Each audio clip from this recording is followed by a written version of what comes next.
کہ جب تک مسلمانوں کا سیاسی وجود نہیں ہوگا، جو غیر مسلم بھائی بہن ہیں وہ آپ کو سیاسی وجود سے تھوڑی روک رہے ہیں،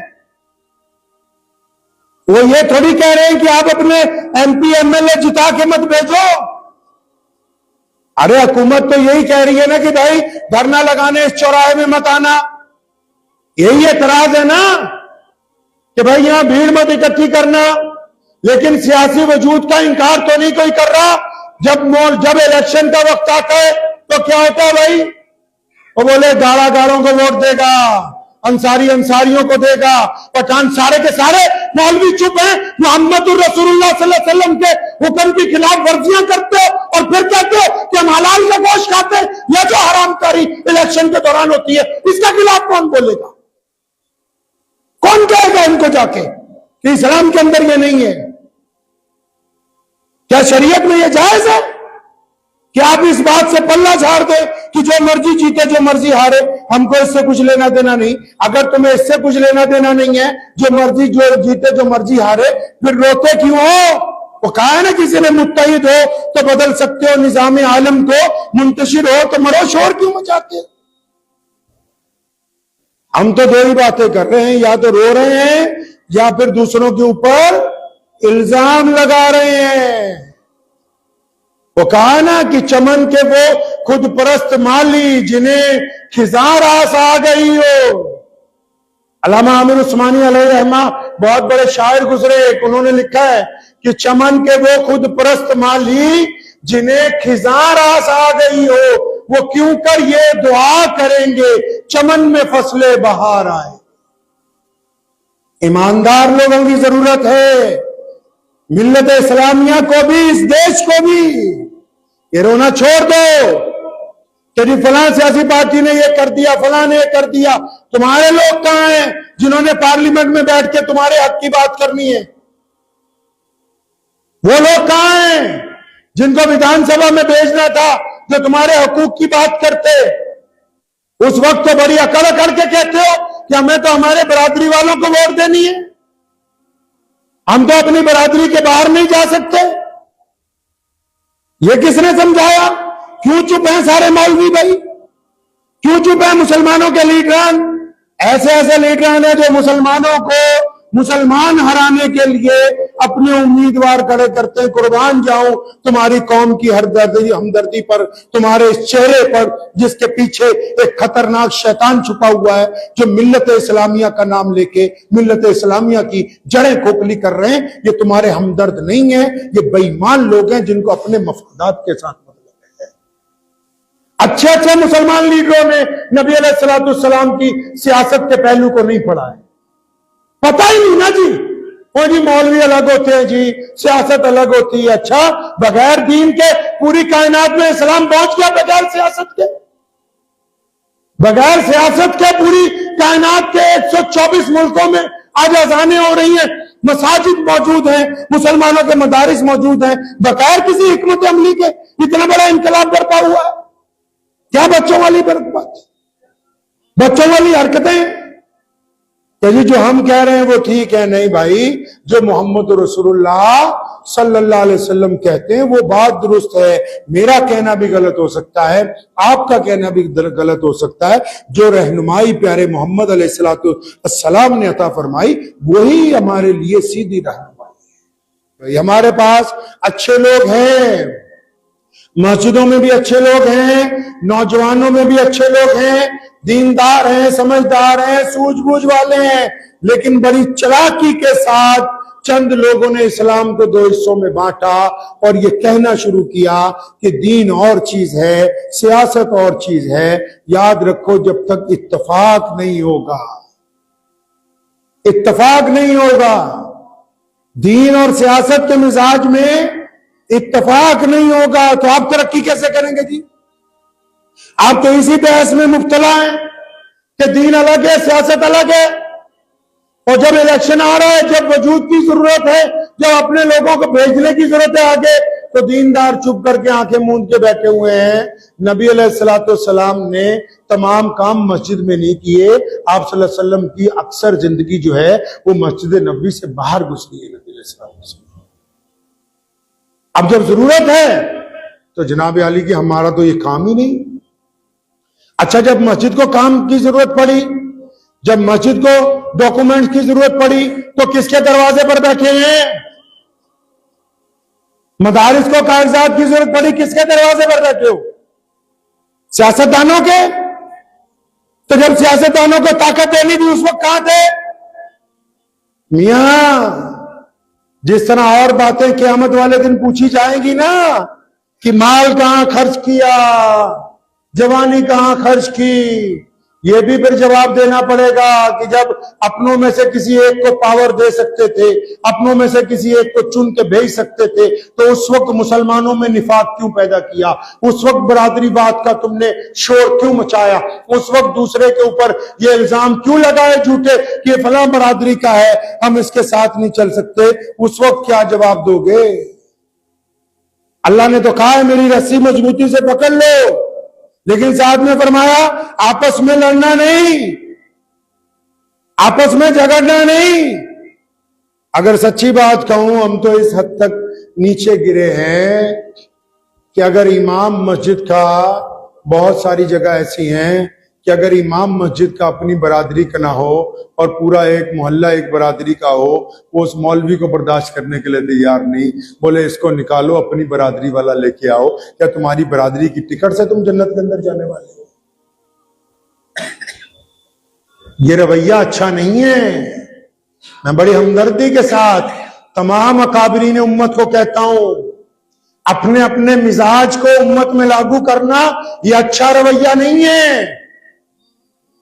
صرف اپنے آپ کو یہ بہتر سمجھنا کہ ہم بڑے اعلیٰ طور سے کام کر رہے ہیں, یہ بہتر نہیں ہے جب تک اس کا موازنہ نبی علیہ السلام کے احکامات سے نہ ہو. اگر وہ احکامات رسول علیہ السلام کے مطابق آپ چل رہے ہیں تو امت کو یہ فرض ہے کہ وہ آپ کی اقتدا کرے. اگر آپ نعوذ باللہ اسلام میں اپنا مزاج لاگو کرنا چاہتے ہیں تو آپ خود بھی خسارے کے اندر ہیں اور مسلمان بھی خسارے کے اندر پہنچے. اطمینان رکھیے اس بات کے اوپر کہ نبی علیہ السلام نے ہماری رہنمائی فرمائی, ہماری تربیت فرمائی, ہمیں نبی علیہ السلام نے سارے راستے عطا فرمائے. تو اپنے اپنے امام کو پوچھیں, اپنے لیڈران کو پوچھیں, کیا تم نے میثاق مدینہ پڑھا ہے؟ کیا تم صلح حدیبیہ کی شرائط کو جانتے ہو؟ کیا نبی علیہ السلام نے تربیت نہیں فرمائی؟ ان سے پوچھیں جا کے. اور جب چناؤ میں تمہاری اپنی برادریوں کے الگ الگ چھوٹے چھوٹے وہ کھڑے ہو جاتے ہیں بن کے لیڈر, ان سے بھی جا کے پوچھا کرو. مسلمانوں کسی پہ الزام لگانے سے مسئلہ حل ہونے والا ہے نہیں. الزام لگانے کو کیا ہم بھی لگا دیں گے 4 5 10 20 الزام کے جی فلاں حکومت نے یہ کر دیا, فلاں حکومت نے وہ کر دیا. ہم نے کیا کیا ہے بھائی؟ مسلمانوں کی نا اتفاقی ہے جس کی وجہ سے پاکستان وجود میں آیا ہے اور یہ سزا بھگت رہے ہیں. نا اتفاقی کی وجہ سے آج بہت سارے لوگ اپنی پیٹھ کپکپاتے ہیں. بہت سارے لوگ, چاہے میں ہی کہوں کہ میرے اکابرین نے بہتر فیصلہ کیا یہاں رہنے کا, لیکن اس وقت مسلمانوں کی اجتماعیت کی نا اتفاقی تھی.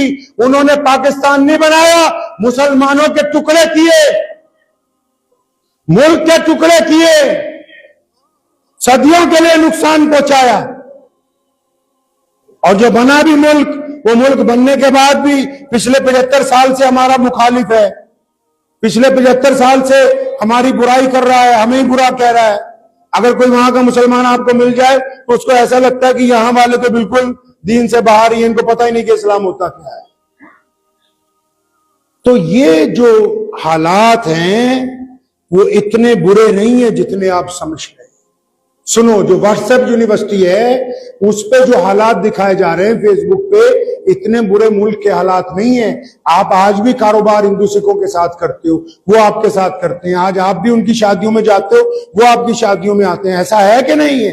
آج بھی حالات بہت اچھے ہیں, لیکن کیونکہ ہمارے پاس جو لیڈرشپ ہے وہ ہمیں عزت نہیں دلوا پا رہی, وہ اپنا وجود نہیں قائم کر پا رہی, اور ان کو سستا سودا مل گیا. کیا کہ کوئی بھی بات ہو جائے تو دوسری پارٹی کے اوپر الزام لگا دو, پھر برادری واد کھیلتے رہو.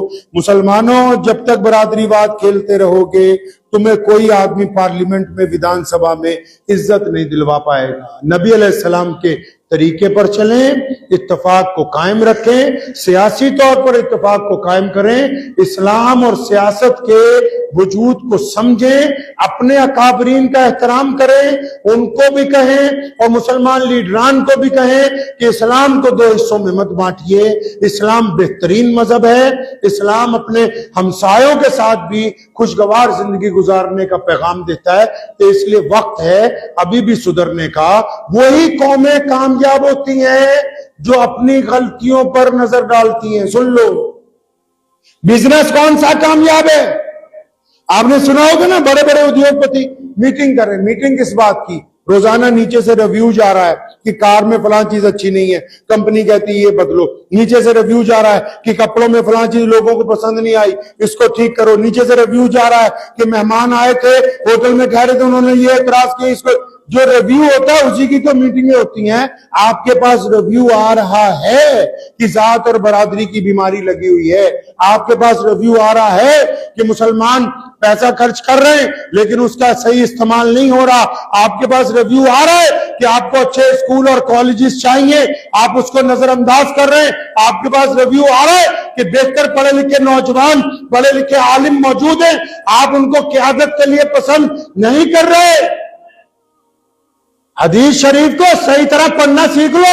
آخری بات سنیں, نبی علیہ السلام نے فرمایا کہ اگر برائی کو دیکھو تو اس کو اپنی طاقت سے روکو, طاقت سے نہیں روک سکتے تو اپنی زبان سے روکو, زبان سے نہیں روک سکتے تو اپنے دل میں.